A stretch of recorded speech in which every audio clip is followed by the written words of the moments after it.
Joining us now, John Sopko, the Special Inspector General for Afghanistan Reconstruction. Mr. Sopko, welcome back to the program. It's always a pleasure to be here. How are you doing today? I'm well, thank you. Could you remind our viewers about the official role that you play when it comes to Afghanistan?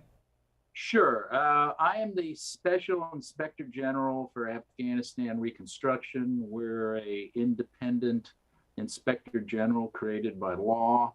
We look at all the money spent on reconstruction in Afghanistan, including humanitarian assistance. We've done a number of audits on humanitarian assistance. So we have law enforcement and we have audit authority.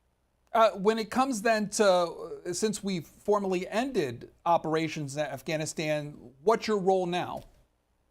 Well, our role now is actually to follow up on a number of ongoing investigations and audits we had, and we're issuing some audits even next week, as well as Congress has asked us to answer a number of questions that they have, and I think the American people have, including why after $186 billion, the Afghan government collapsed within a matter of months, why after $90 billion, the Afghan military collapsed, what happened to all the money, what happened to all the weapons that were left, and what's happened to all the people in Afghanistan who actually believed in us and became journalists and judges and civil society members and doctors and lawyers, so and a number of other things. So we're doing that. Likewise, humanitarian assistance has not stopped. Actually, it's increased. So we'll be looking at that for a while. And actually today, we issued a report to Congress listing, 10 principles or 10 best practices that you need to take into consideration so you don't waste the almost $780 million that the U.S. government is now giving on humanitarian assistance in Afghanistan. If you say, because you said that, then how do you exactly make that happen? Well, it's difficult. It's more difficult because this is the first quarterly report we issued to Congress where there's absolutely no U.S. presence in Afghanistan. But still, there is a humanitarian crisis. And Congress and USAID, acting on behalf of Congress, has given money to the UN and the World Bank and to the international food organizations to help out. So what we have to do is work through those international organizations to make certain that that money is protected. Now, what you have to remember is we have a lot of leverage with these international organizations. And I think we give over 20% of the entire UN budget.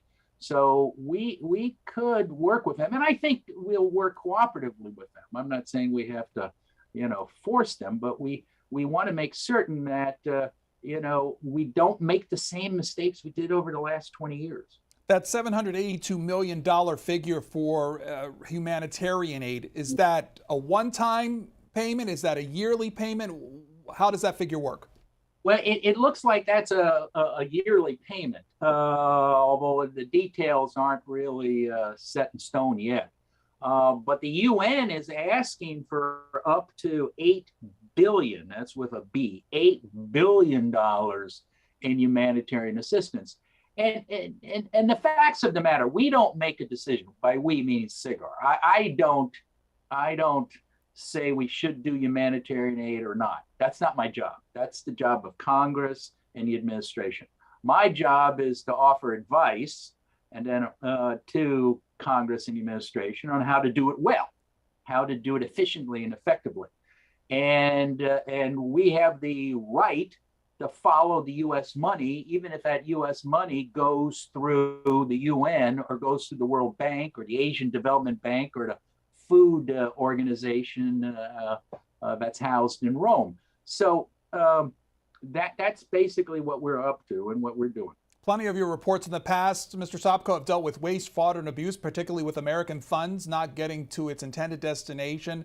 How do you keep that going as far as the humanitarian aid, making sure that it gets to where it needs to, particularly with the Taliban in control? Well, it is going to be extremely difficult. And that's why we issued these 10 best practices, based upon our experience of having identified, like you correctly said, we've issued over 700 reports and 1,000 or more specific recommendations to the U.S. government over the 13 years that our office has been in existence. I've been there over 10. So we kind of collected all of those, sat down with our people, and we've talked to the UN, we've talked to the USAID, we've talked to other international organizations, and came up with these best principles. It can be done. What is difficult in Afghanistan is there is a stated policy, and I understand it, and I think that your listeners should understand it. There's a stated policy that we want to help the poor Afghans who are actually starving to death right now. They've had a drought, plus there's no money, and it's a horrible winter, and they can't get food in there. They are actually starving to death.